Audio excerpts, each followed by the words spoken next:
예, 반갑습니다. 이 자리에 서게 된 것을 영광으로 생각하고 시간이 없는 관계로 발표 이어가도록 하겠습니다.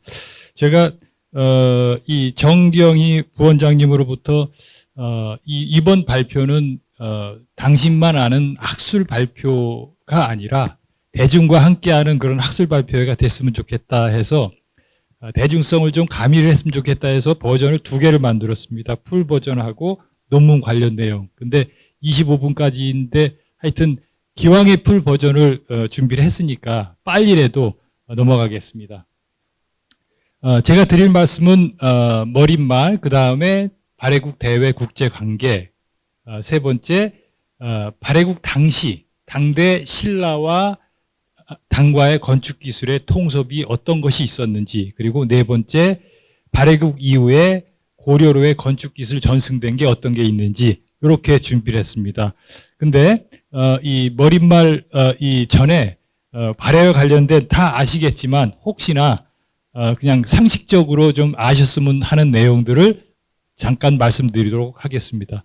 발해와 관련된 여러 가지 얘기가 있는데 여기 보면은 뭐 요 정도는 충분히 아실 수 있을 겁니다. 오경 15부 62주 해동성국이라고 불렸다. 그 다음에 대저용이 건국했다. 그 다음에 지배층은 고구려계고 피지배층은 말갈계다. 이렇게 알고 계신데 오늘 이 전전 발표에서 방 선생님으로부터 아주 중요한 얘기를 들었습니다. 유전적인 요소가 가장 가까운, 그러니까 근접하는 게 여진족이라고 그랬는데 사실은 여진족이 발해 피지배계층의 대다수를 차지했던 말갈계입니다. 예, 그러다 보니까 이 발해를 너무 박대하시지 말고 우리의 역사다라고 정확하게 좀 인식을 좀 하셨으면 좋겠다라는 말씀 드리겠습니다. 이런 드라마도 있었습니다. 대저용이라는 것도 있었고요.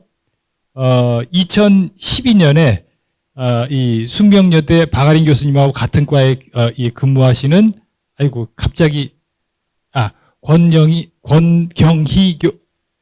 교수님이 이 국가표준영정을 그린 게 있고요. 그 다음에 이런 드라마도 있었습니다. 천추태후.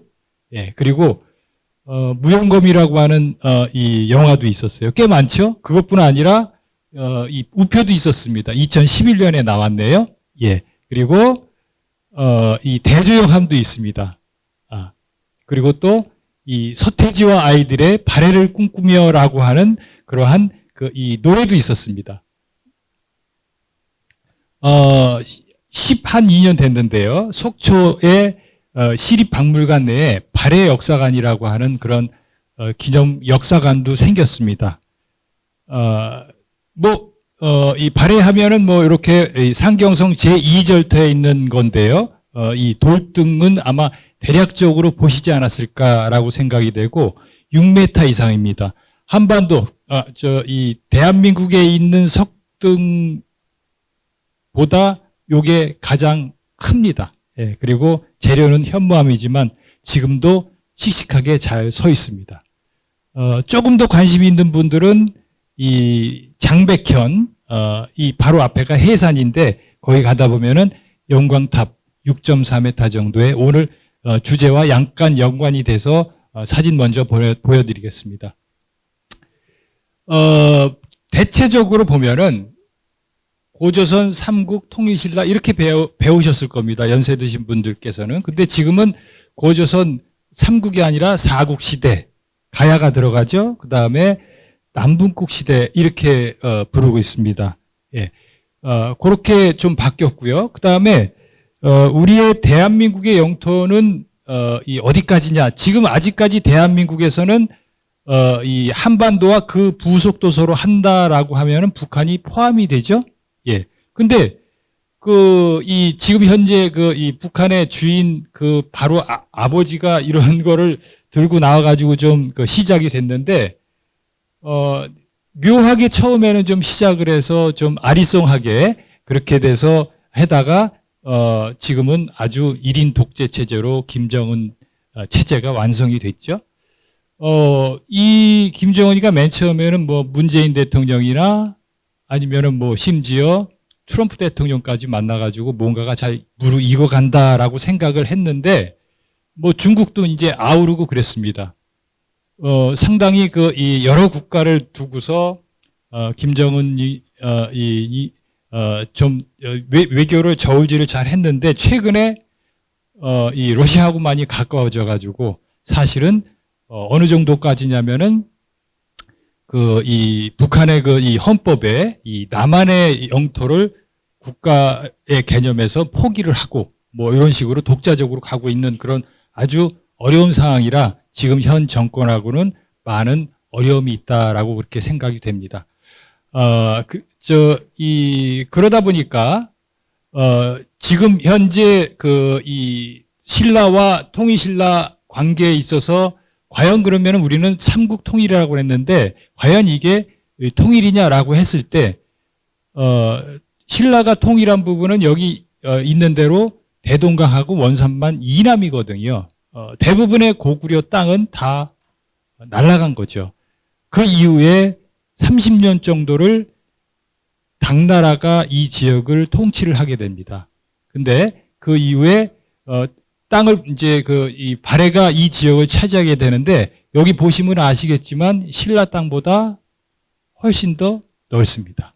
예. 그래서 이 발해의 영역 물론 이 학자마다 국가마다 약간의 영토에 대한 영역에 대한 개념은 좀 다르지만 훨씬 더 발해의 영역이 높았다라고 말씀을 드리고 지금 현재 오른쪽에 보시는 바와 같이 우리는 요거를 영토라고 생각을 하고 그것도 너무 넓어서 그런지 갈라서 쓰고 있는데 여하튼 다 합치면 발해의 영토가 이 정도였다라는 것을 한번 말씀드리겠습니다.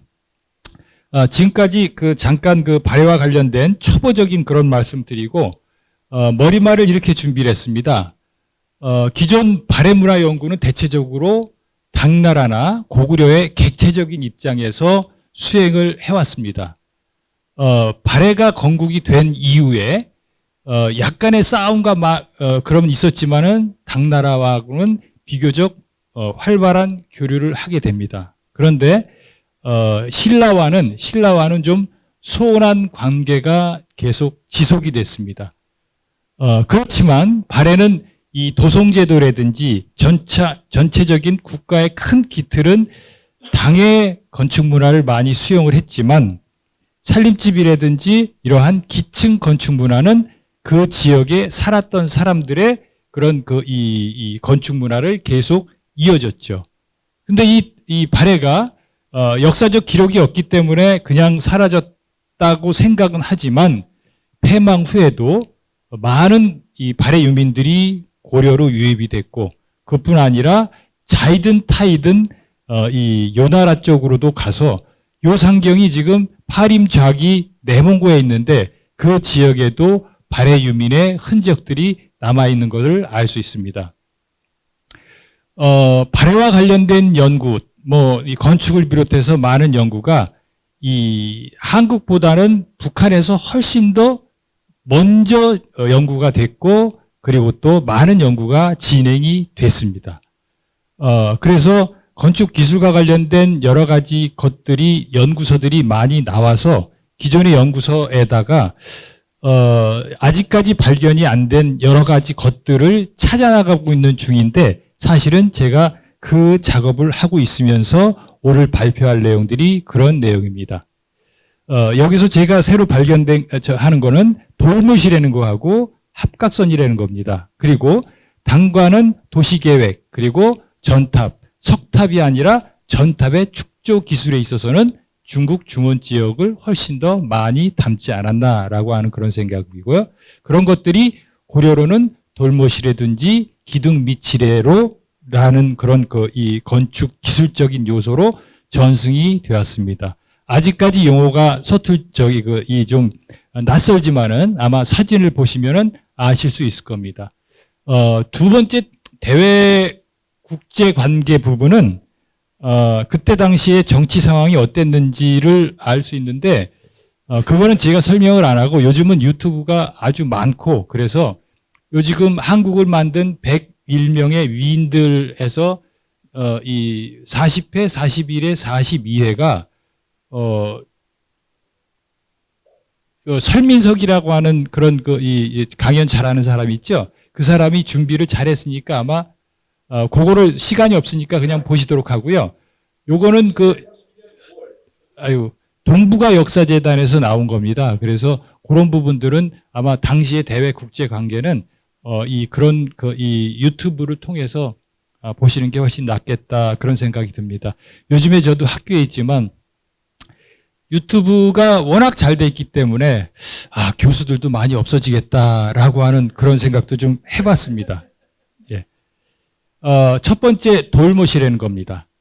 돌못은 석정이라고 그렇게 한자로 표기를 하고요. 심석이라고도 하고 석심, 쐐기돌, 그 다음에 주먹돌, 팔뚝돌, 감자빗돌 명칭이 상당히 많습니다. 근데 돌못의 기본적인 개념은 뭔가가 힘이 밀려나가지 않게 못을 박는 그런 역할이에요. 못 대가리가 있죠. 그리고 이제 박고 그 못을 박는 이유는 A와 B 부재를 긴결하기 위해서 박는 거죠. 그래서 이런 돌로 된 못이다 해가지고 돌못이고 박는 위치에 따라서 수직형이 있고 그 다음에 수평형이 있고 경사로 하는 그런 게 있습니다.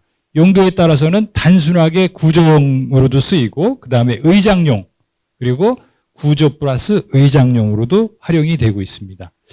지금 여기 경주 남산 이 중창지 축대가 있는데요. 지금 보이고 있는 요게 돌못에 해당이 되겠습니다. 사실은 그 사진이 이 화질이 괜찮은데 요 빔 프로젝트가 조금 좀 이 선명하지 않아 가지고 잘 안 보이시겠지만 디테일도 있으니까 보시죠. 지금 보면은 돌못이 지금 이렇게 쭉 튀어나와 있는데 대가리가 이렇게 있다는 거를 아실 수 있을 겁니다. 요거를 돌못이라고 그렇게 생각을 하시고 대체적으로 이 한반도 내에서는 돌못이 수평으로 박혀 있는 형상입니다. 예. 이 부분이 대가리고 이게 이제 박혀 있는 부분이거든요. 근데 이거를 쭉 박아놔요. 왜 박겠어요? 예. 돌이 밀려나는 게 아니라 지금 현재 축대다 보니까 이 돌 이제 축대를 쌓다 보면은 다 깊게 쌓을 수 없으니까 다 면성반 쌓고 중간중간에 이거를 못을 쳐가지고 비가 오거나 그러면은 이게 수압에 의해서 튀어나온다고요. 그거를 방지하기 위해서 중간중간에 이렇게 못을 박는 겁니다. 예, 거기뿐 아니라 아주 자주 가는 불국사에도 이런 식으로 요 부분이 다 돌못입니다. 이 토압에 의해서 튀어나오는 것을 방지하기 위해서 이제 아주 정제된 그런 장식용도 있죠. 거기뿐 아니라 이 가문사라고 하는 그런 그 절터에 보면은 이런 식으로 지금 여기까지 뭐 물이 들어왔다고 하는데 선착장으로 뭐 얘기를 하는 분들이 좀 있더라고요. 여기에 이제 제가 빨간 글씨로 돌못 썼는데 이게 다 돌못입니다. 이뿐 아니라 측면에도 이런 식으로 돌못이 박혀 있다는 것을 알 수 있습니다. 디테일을 봤는데 여기에 대가리가 있고 좀 박혀 있죠. 그래서 뭐 심석이라는 얘기를 많이 하는데 하여튼 석정의 상세를 도면도 있네요. 지금 이게 이 월성의 월정교인데 지금 이 누교하고 문루로 이렇게 해놨는데 참고로 액수만 말씀드리면 이거 보고 나는데 500억 들었습니다. 뭐 자재값 그런 게 아니라 이거 하나를 고증을 거쳐가지고 만들기 위해서 총 투입된 돈이 500억입니다. 예. 거기에 이런 식으로 꺼뭇꺼뭇한 게 있는데 그게 구제를 쓴 거거든요. 구제를 썼는데 지금 현재 자세히 좀 보면 요거는 좀 재현이 된 거네요. 이렇게 중간중간에 튀어나와 있다는 것을 알 수 있습니다. 예. 거기뿐 아니라 지금 현재 경주박물관인데 경주박물관 축대에도 보면은 이런 식으로 돌못이 현재 남아 있습니다. 예, 이런 것들 돌못. 그 다음에 여기가 임해전이죠. 임해전에도 중간중간에 돌못이 있다라는 것을 확인할 수 있습니다. 예, 요거는 합천 영암사지 남측 기단에도 좀 신라하고 경주하고는 많이 떨어져 있지만 여기에도 이런 식으로 돌못이 박혀 있는 것을 알 수 있습니다. 토암산 석불사 본전에 보면은 지금 요거보다는 요 모형을 보고 요게 감자비세라고 하거든요. 근데 방금 박아린 교수께서 발표하신 내용이 뭐냐면은 모주림, 말각 조정인데 말각 조정을 하거나 아니면은 이런 식으로 이 궁중천장, 도명천장을 만드는 이유는 두 가지입니다. 첫째, 이 기둥과 기둥 사이에 보를 건너질러야 되는데 기둥과 기둥 사이에 간격이 넓어지면은 보도 두꺼워야 되거든요. 그러면 지금같이 타워 크레인으로 이렇게 올리면 되는데 그때는 안 된다고요. 그러니까 보의 무게를 최대한 줄여야 된다. 그러다 보니까 이 큰 돌을 못 쓰는데 한계가 있으니까 이런 식으로 국립유원 천장을 쓴다. 그리고 또 그렇게 해서 이 보와 보를 여기서 이렇게 가로지르면은 이 공간을 상당히 지붕이 좁거든요. 낮거든요. 그러다 보니까 국립유원 천장이든 이 모죽임 천장이든 그런 식으로 해서 이 위를 올려야만이 여러 가지 종교 건물의 이 상징성도 있다라고 생각이 돼서 이런 거 하는데 아주 이 귀저비 천장보다 이런 감자빗에 이런 주목도를 활용을 해가지고 도명 천장을 만드는 기술이 훨씬 더 선진의 기술이라고 할 수 있습니다. 어떻게 하느냐? 지금 이렇게 박았는데 이 위에다가 기와를 얹히고 흙으로 덮거든요. 그러면 여기를 눌러요. 여기를 누르면은 이게 이쪽으로 빠져나가지 않고 계속 위로 올라가려고 하다 보니까 이런 형태를 유지하고 있는 겁니다. 예, 그래서 이 도명 천장 원리가 그렇다. 거기도 이런 식으로 돌못이 사용이 됐다. 이거는 사선이죠. 예, 그렇게 이해하시면 되겠습니다. 첨성대도 마찬가지로 중간에 이런 식으로 돌못이 있다는 것을 알 수 있습니다. 여기 돌못은 용도가 뭐냐면은 횡력, 지진이 나면 횡력이 작용하니까 그런 것들을 보완하기 위해서 이렇게 중간중간에 턱을 만들어 놓은 거예요. 이 삼국유사의 기록에 보면은 언제 이렇게 지진이 나가지고 불이 났다 이런 얘기가 있잖아요. 그래서 그때 당시에도 이런 지진에 대비하는 그런 여러 가지 기술들이 활용이 됐습니다. 그거는 이제 이 신라 시기 삼국통일 이후인데 조선시대 때도 이런 식으로 여기는 강경 미네리교인데 이런 턱을 둬가지고 돌이 밀려나는 것들을 방지를 한 거를 알 수 있습니다. 이건 원항교라고 하는 데도 있고요. 자, 그렇다면 발해에는 돌못이 어떻게 활용이 됐느냐를 한번 보겠습니다. 이게 상경성 배치도인데요. 그에 상경성, 황성, 궁성이 있습니다. 근데 그 중에서 대체적으로 모든 이 중요 전각들이 다 여기에 있었는데 중궁이라고 합니다. 그 중에서 제2궁전터의 뒷면을 보면은 이런 식으로 배면에 이 돌못이 중간중간에 박혀 있습니다. 여기는 주로 토합에 의해서 차 올라오는 것도 있지만 이 지역이 여기보다는 훨씬 더 춥거든요. 그러면 추우면은 겨울에 얼어 터져 가지고 이 판석 바닥에 깔려 있는 것들이 튀어 올라와요. 그런 것들을 방지하기 위해서 못을 중간중간에 박았습니다. 하얼빈 갔더니 이 포장을 상당히 30cm 정도 되는 쐐기돌을 다 박아놨더라고요. 이 포장도로에 그 이유는 다 얼어 터져서 위로 솟아오르니까 그런 것들을 최대한 방지하기 위해서 했다라는 그런, 이런 식으로 용어가 지금 현재 산수정 요거입니다. 요거. 이렇게 보시면 되겠습니다. 형태는 이렇게 생겼고요. 그냥 이 장식을 하기 위해서 이런 식으로 이쁘게 끄트머리도 장식을 했다라는 것을 알 수 있습니다. 상경성뿐 아니라 서고성에도 지금 현재 이런 식으로 지금 이 판석은 다 날아가고 돌문만 남아 있는데 이게 아마 이 판석보다는 더 깊게 박혀 있으니까 요것만 남지 않았나 그런 생각을 해봤습니다. 서고성, 상경성뿐 아니라 팔년성이라고 하는 그런 부분에도 그 흔적이 많이 남아 있다라는 것을 알 수 있습니다. 요게 이 오복루인데요. 지금 보면은 요게 토수거든요. 이 기단의 모서리에 이렇게 툭 튀어나와 있는 건데 그 부분에도 이런 식으로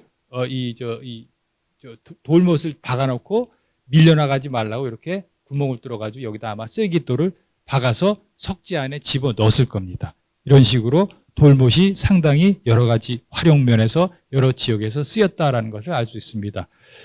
돌못의 고려로의 전승인데 지금 현재 축대가 여기 지금 개성 만월대거든요. 축대가 있는데 부분 보이고 이 위에도 뭔가가 포장이 돼 있지만 이런 식으로 심석이 쭉 박혀 있다는 것을 알 수 있습니다. 지금 현재 아마 요런 것들도 심석으로 깊게 박혀 있는 돌이 아닌가 그렇게 생각이 되고, 요거는 고려만 있는 게 아니라 조선시대나 고려시대 때 산성의 성곽 가면은 대체적으로 이렇게 그 심석들이 일정 간격으로 박혀 있다는 것을 알 수 있습니다.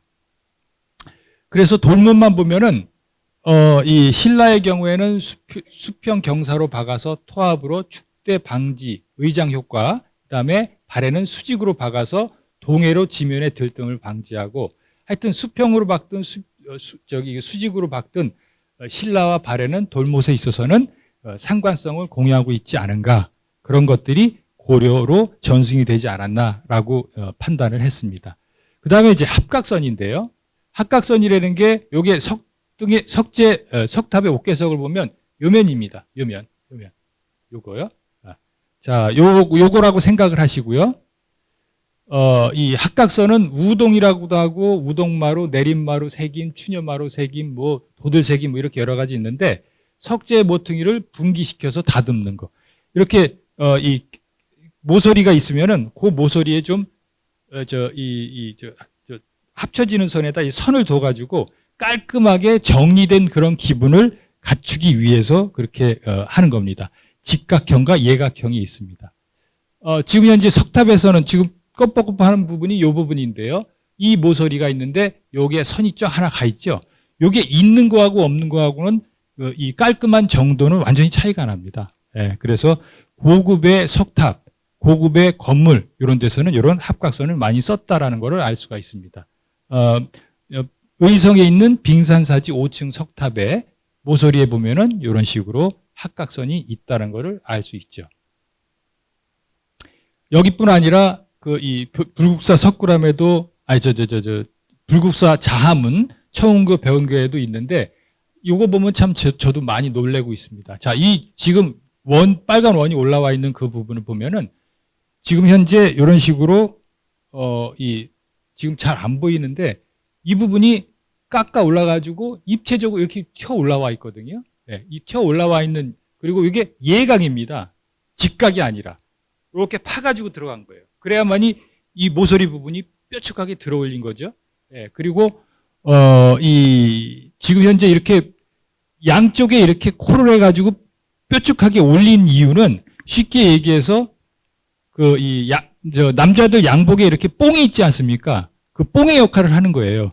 제가 지난주 토요일 날 일본 그다음에 여러 지역에서 온 이 다문화 가정을 대상으로 강의를 하는데, 일본에서 오신 여자분이 계세요. 이 얘기했더니 훅가시 이러더라고요. 하여튼 이거는 입체형으로 되어 있는 겁니다. 예, 이거는 아마 우리 대한민국의 이 한국의 한옥의 가장 첫 번째 특징으로 하고 있는 이 현수곡선과 같이 일맥상통하는 게 아닌가 그렇게 생각을 하고 있습니다. 예, 보세요. 저기 불국사에 아까 보여드린 건데 점점 각을 이 합각선이 두꺼워지고 있죠. 그리고 분명히 이게 직각 아니죠. 예, 예각으로 되어 있습니다. 불국사 가시면은 이렇게 옆으로 이렇게 하고서 사진만 찍으시지 말고 이것도 한번 보십시오.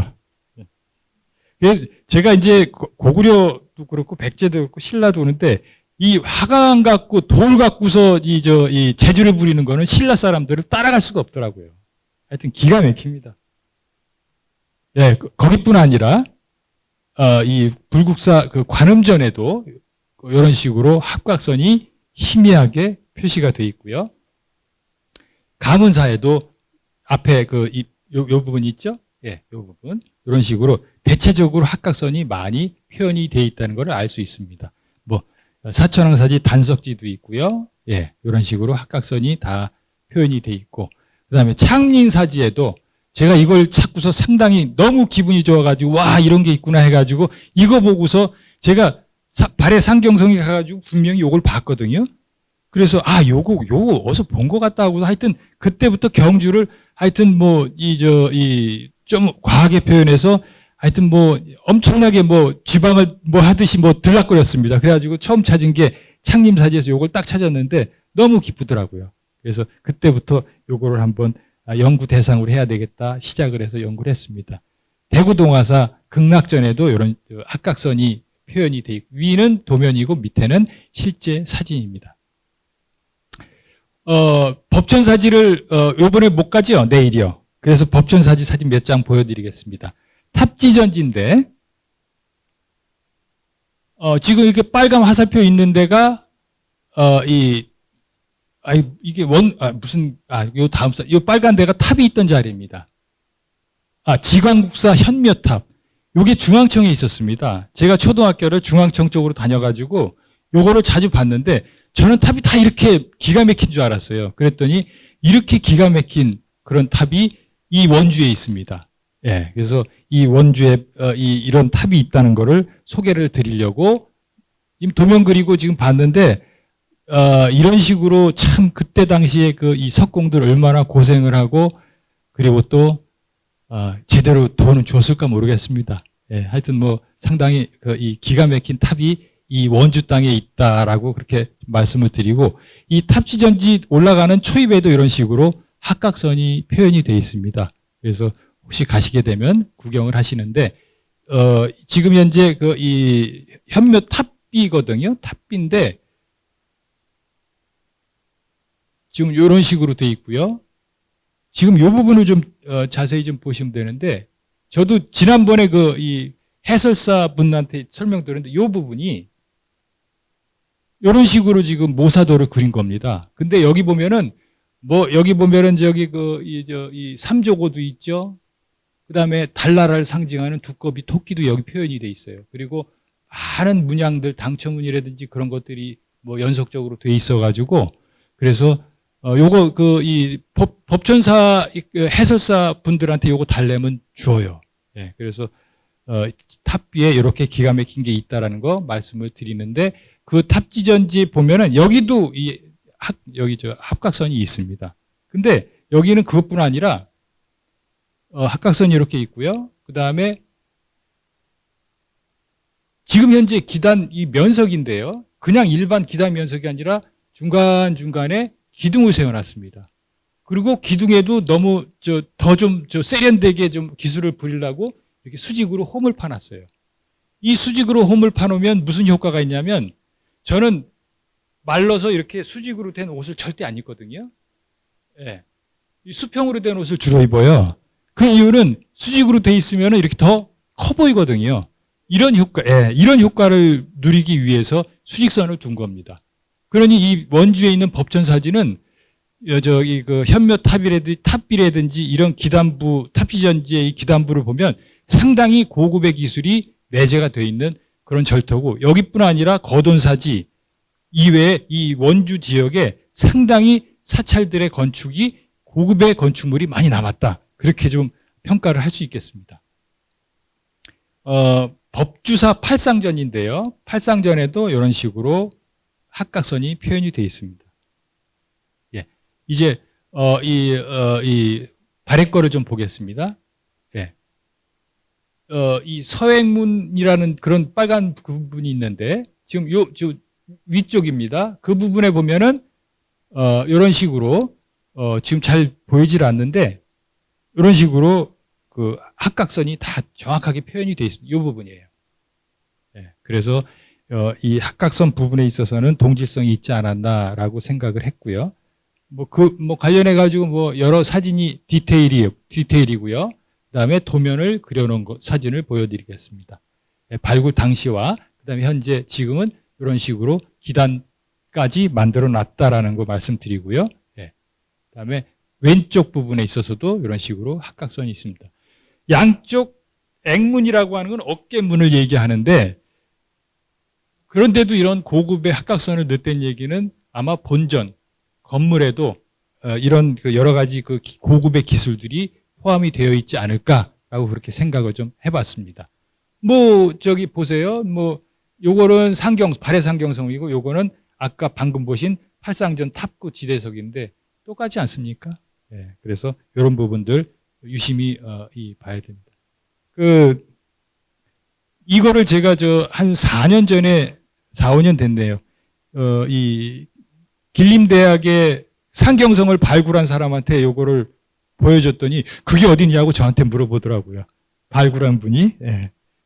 자, 그리고 그 다음에 상경성 구사찰토에 가면은 지금 현재 요 부분 이게 지금 이 부분이 다 날아갔기 때문에 이거는 그때 당시 60년대 도면인데 이런 식으로 살짝 합각선이 표현이 되어 있습니다. 육정산여 발해진이라고 하는 책, 중국 동북지방 유적 발굴 보고의 도면인데 뭐 보이진 않지만 하여튼 이런 데도 합각선이 표현이 되어 있다라는 거 말씀드리고 8년성에도 지금 윗부분에 여기 이제 보면은 지금 현재 이 부분인데요. 이 부분인데 이 불국사의 입체형 후가시처럼 여기도 아주 세련되게 그런 식으로 좀 해놨습니다. 예, 이 부분 이렇게 툭 튀어나와 있죠. 예, 툭 튀어나와 가지고 이 합각선을 아주 입체적으로 만들어놨다 그런 생각을 좀 해봤습니다. 이거하고 뭐 거의 뭐 비슷하죠. 근데 살짝 이게 좀 더 고급이죠. 예. 여러 절터가 있습니다. 빨간 거 올라오는 게가 이제 상경성의 절터인데 1호 절터에도 이런 식으로 합각선이 표현이 돼 있었습니다. 뭐 이거는 경주 남산의 난간산지 석정인데 뭐 상경성 1절터나 석정이나 비슷하지 않나 그런 생각을 좀 해봤고요. 뭐 이 기존의 이 신라와 발해 그리고 북한에도 이런 기존의 연구가 상당히 많은데 여기 보면은 이제 고백하는 겁니다. 석조 축조 기술과 표현 기법 우수해가지고 석정이 분명히 이때 당시에 이북 학자들이 북한 학자들이 명기를 했어요. 그래서 살짝 실망을 했지만 상당히 열심히 했구나라는 거를 알았고 이게 60 몇 년이거든. 71년이네요. 71년에. 근데 그분들이 그걸 확인했는지는 몰라도 그때 당시엔 발굴이 안 되고 막 이렇게 뒤엉크러져 있었거든요. 그래서 그때 이런 것들을 찾은 것만도 상당히 이 노력을 많이 했구나를 이해를 하게 됐습니다. 도시계획에 있어서 지금 현재 외성, 요건 말씀드려야 되겠다. 지금 현재 내성과 외성이 있는데 내성은 1km 정도, 외성은 16km 정도, 내성은 4.9km, 외성은 16km 정도 됩니다. 그 크기를 보면은 외성의 경우에는 여의도 면적이 한 2배 정도 거의 되고요. 내성의 경우에는 이제 내성인데 내성의 경우에는 한 국회의사당 면적이 33만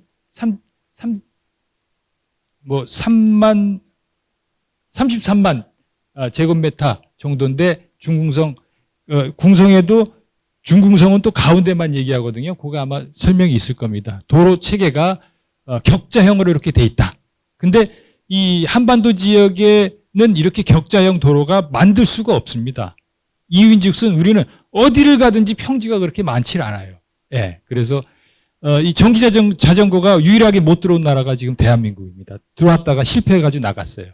지금 현재 이게 지금 황성 부분이고 주작대로고 그다음에 서액성, 동액성, 북원성, 궁성인데 지금 방금 아까 말씀드린 중궁성은 그 중에서도 이 부분만 얘기합니다. 이 부분만 얘기한다라는 거요. 도로 체계에 있어서 1, 2, 3, 4, 5 궁전이 쫙 이렇게 되는데 이거를 왜 이 표현을 하냐 말씀을 드리자면 이 가면 갈수록 궁전과 궁전 사이가 좁아져요. 근데 자금성 같은 거나 이제 자황 이렇게 선전하는 거 태화전 그 이후로는 점점 늘어나거든요. 근데 여기는 점점 좁아지는 이유가 아마 심도를 깊게 상징적으로 표현하기 위해서 그런 거 아닌가라고 하기 때문에 점점 이렇게 줄어들고 있거든요.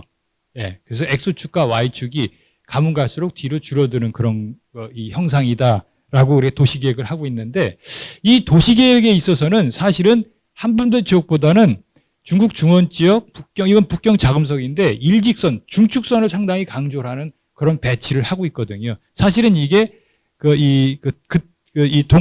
중국의 이 주례 5공기라고 하는 그 기술서가 있는데 거기서도 나오는 그런 내용들이에요. 대체적으로 이건 당 장안성이라든지 그런 것들은 이 맨 남부터 북까지 쫙 일직선에 이제 중요 정각들이 있는데 꼭 중요 정각의 편전이라든지 침전까지는 우리는 요 정도를 하려고 했는데 그 다음부터는 막 흐트러져요. 예. 그래서 우리는 일직선 그런 것들이 잘 지켜지지 못했다. 안 했다가 아니라 못했다. 이유는 지형의 차이가 있다 보니까 그랬다. 대체적으로 중국이나 발해나 아니면은 일본의 경우에는 이렇게 중축선을 상당히 강조하는데 지금 현재 고구려 국내성이죠. 그 다음에 안악궁 그 일직선에 있지를 않아요. 예. 그리고 이 부여 이 지역이 지금 현재 어디가 궁궐터인지는 잘 모르겠지만 부여박물관 밑에 이 지역이 궁궐터라고 보고 있는데 산성에 의지해 가지고 궁궐터가 있죠. 그래서 일직선이 지켜지지 않고 있다. 이건 뭐 경주 반월성인데 대체적으로 안업지도 있고 아마 이 부분이 다 그 이 도성의 궁성의 흔적들인데 그렇게 이 좌우대칭 이런 것들이 지켜지지 않고 있다라고 생각이 됩니다. 고려도 마찬가지로 이 일직선이 맞지 않습니다. 그래서 이 도시계획에 있어서는 한양 조선도 마찬가지고요. 도시계획에 있어서는 당시의 보편적인 도시계획을 채용을 한 게 아닌가라고 생각을 해봤습니다. 전탑의 경우에 이게 아까 보여드린 장백현에 있는 발해 영광탑이거든요. 요게 절강성에 있는 영파 천령사탑이라는 거예요. 그 한양대학교 교수님, 그거하고 거의 비슷한 거 지금 여기 있는데 가지고 제가 그 다다음 날 쫓아가서 갔습니다. 가가지고 봤더니 진짜 비슷하더라고요. 요거는 우리 칠곡 송림사에 있는 5층 전탑인데 근본적으로 발해탑하고 중국 중원 지역 탑하고 그 다음에 한반도 지역에 있는 탑하고 근본적으로 다른 게 딱 한 가지가 있습니다. 전탑에. 우리는 100% 벽돌로 전탑을 한 거는 하나도 없어요. 하나도 없고 기단부는 다 돌로 해요. 그래서 우리 이 한반도 지역의 이 전탑, 벽돌을 만드는 기술에 있어서는 뒤떨어진다기보다는 이 벽돌이 불안했던 것 같아요. 그래서 기단부에 있어서는 꼭 돌로 기본 베이스를 깔고 그 다음에 벽돌로 만들어요. 근데 이 벽돌탑도 불안하다 보니까 그게 이제 모전석탑이라고 하죠. 그래서 돌로 바뀌고 그러다가 통일신라 이후에 어느 정도 시간이 지나면 전탑은 사라지거든요. 그래서 우리나라에 있어서는 벽돌탑은 그렇게 친하지 않은 것 같아요. 연암 박지원이 연하일기에 여기 한양에서 떠나가지고 저 심양 가기 전에 쭉 가다가 중국 사람들 벽돌집에서 사는 거 보고 극찬을 하거든요. 야, 여기 사람들은 춥지 않겠다. 우리는 얼마나 추우냐. 우풍 세지. 그러다 보니까 참 우리도 벽돌집을 짓고 살아야 된다. 그 얘기는 조선 후기까지도 벽돌에 대한 신뢰가 없었던 겁니다. 그래서 이 벽돌탑 만드는 그런 경우에 있어서는 아마 한반도 지역보다는 이 중국 중원 지역이 많이 되지 않았나. 영광탑에 대한 이 자세한 내용이 있는데 딴 거 말고 빨간 거 무덤칸에 그리고 이 한반도 지역의 전탑에 이렇게 직접 시신을 탑 밑에다 넣는 경우는 없거든요. 여기는 그렇게 했어요. 근데 탑 밑에 시신을 넣은 경우는 중원 지역에서 보여요. 그래서 아마 이 벽돌탑, 발해 벽돌탑은 중국 중원 지역이 더 유사하지 않나라고 그렇게 생각을 했습니다. 전탑과 관련된 글을 쓴 걸 쭉 봤는데 하여튼 우리하고는 좀 차이가 있다라는 거 말씀을 드리고 제가 이렇게 세 개 사진 딱 띄워놓고서 가운데 탑이 어디하고 비슷하냐라고 학생들한테 물어봤더니 2대 18 정도 나오더라고요. 네. 그래서 이쪽하고는 훨씬 더 가깝구나라고 그렇게 생각을 했습니다. 마지막 주제입니다. 한 5분만 더 쓰겠습니다. 기둥미치레라고 있는데요. 이게 뭐냐면은 형태는 이렇게 생겼습니다. 그럼 왜 이거를 했나? 지금 이렇게 이 기둥미치레 주위라고 하는데 주춧돌과 기둥에 이렇게 덮는 거거든요. 그걸 왜 했나? 이유가 있습니다. 이게 이 상경성의 이 성곽을 만들 때 여기가 평지였는데 여기에 있는 현무암을 채석을 해가지고 성곽을 만들었답니다. 그래서 지금 호수가 됐는데 이거를 지금 현재 이 중국에서 공원을 만들어 놨어요. 여기 거뭇거뭇한 돌이 보이는데 이 돌은 상당히 거칠어요. 그래서 이건 지금 1궁전지 기단인데 여기서 맞추질 못하고 여기다가 벽돌로 더 씌웠어요. 너무 거칠잖아요. 그리고 일정 간격으로 나오질 않으니까 이걸 덮었거든요. 그만큼 현무암도 공국도 상당히 많고 그러다 보니까 이 습기가 또 유입이 될 수 있고 그러다 보니까 이런 식으로 기둥을 세우고 여기 이렇게 쭉 덮었던 겁니다. 그래서 그런 것들에 대해서 지금 현재 서울대학교에 이런 일제 때 가져온 건데 이런 주의 유물이 좀 남아 있고요. 뭐 도면화되어 있는 그런 것도 있습니다. 이런 것들이 제가 개성에 딱 한번 가봤는데 개성 성균관내 고려 박물관에 갔더니 기둥미치레라고 명확하게 이런 식으로 기둥미치레 개성 만월대 출토해가지고 도면이 있습니다. 그래서 이런 것들이 이런 기둥미치레가 아주 발해의 건축 기술을 전승한 그런 대표적인 게 아닌가. 지금 중국 제가 여태까지 확인한 거로 봐서는 중국 중원 지역이든 신라 지역에는 없습니다. 필요가 없겠죠. 왜냐하면 저기 화강암 아주 반들반들하게 재단에서 쓰니까. 예, 그래서 그런 것들이 차이가 있다라고 생각이 되고, 당연히 이 발해 건축의 원형을 탐구하는 데 있어서 동일 시기나 그 전 시기, 그 후 시기 이런 것들도 이 발해 지역이나 주변 지역과 잘 비교를 해야만이 이게 발해 건축의 진정성을 탐구하는 기본 자세가 아닌가라고 생각했습니다. 이상 발표 마치겠습니다.